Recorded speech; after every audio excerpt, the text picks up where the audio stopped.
Microsoft Edge is the new web browser in Windows 10, replacing the aging Internet Explorer.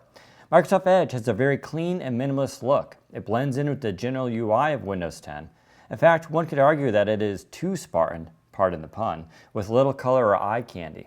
That is by design, as Microsoft wants the web content to be the focus for your eyes, not the browser itself, which should fade into the background. Edge also ditches complex menus and overwhelming options for the casual user. On the main settings page, users only have around 6 choices. Under the rarely accessed advanced settings, another 12. When compared to Google Chrome, Edge feels like a breath of fresh air in terms of simplicity and design. Users can also choose between dark and light theme settings. I prefer light for my large desktop and dark for my laptop for some reason. Edge also brings a few functions to make browsing on Windows 10 fun and unique. These include reading mode, annotating web pages, Cortana, and reading list. Reading mode is actually not that new. It is already found on Windows Phone, and users of Windows 8.1 who chose to use the modern version of IE could also access the feature. However, in Windows 10, it is built into the main desktop browser and is readily more accessible. Reading mode simply strips away the Chrome of a web page, leaving nothing behind except the images and text. Being able to choose background tones, default, light, medium, or dark, and text size also gives users just enough customization to their preferred reading style. Cortana is not just the system default search for Windows 10, it is also the first extension for Microsoft Edge. Microsoft built in this feature in a subtle but unique way. Simply highlight a word and right-clicking you can choose Ask Cortana to send the inquiry to the personal assistant.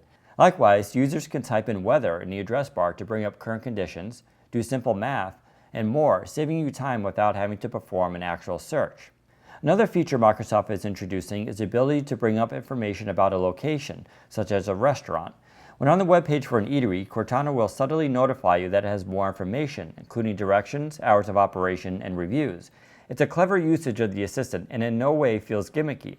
However, since it is still new, the feature only works in some major metropolitan areas like New York City, making it hit and miss for most users right now. So far, Cortana is off to a good start in Edge, but like all other functions in the personal assistant, it needs time to improve as Windows 10 grows.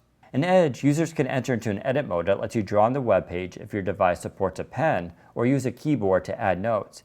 You can then screen cap your work and share with your friends or family. The idea is an old one but applied to a new situation. Ideally, people will use this as a collaboration tool when considering purchases, vacation trips, or anything they find interesting. Since the work is saved as an image file, the receiver does not need any special software to view it. This neutrality helps break down any barriers that may prevent users from adopting it.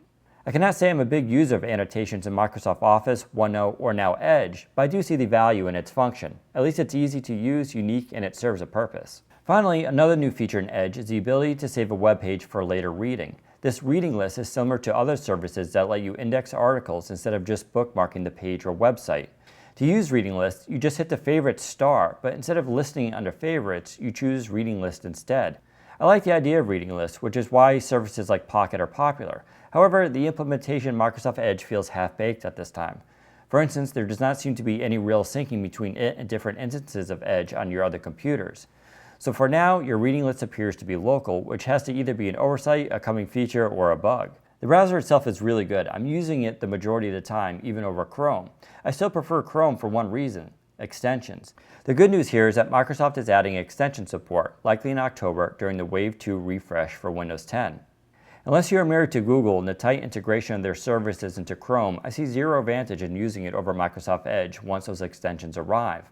There are a few shortcomings in Edge, even an occasional crash, but overall it is a solid refresh for what looks to be an exciting new browser. If it's not the best now, it has all the makings to be so in the near future.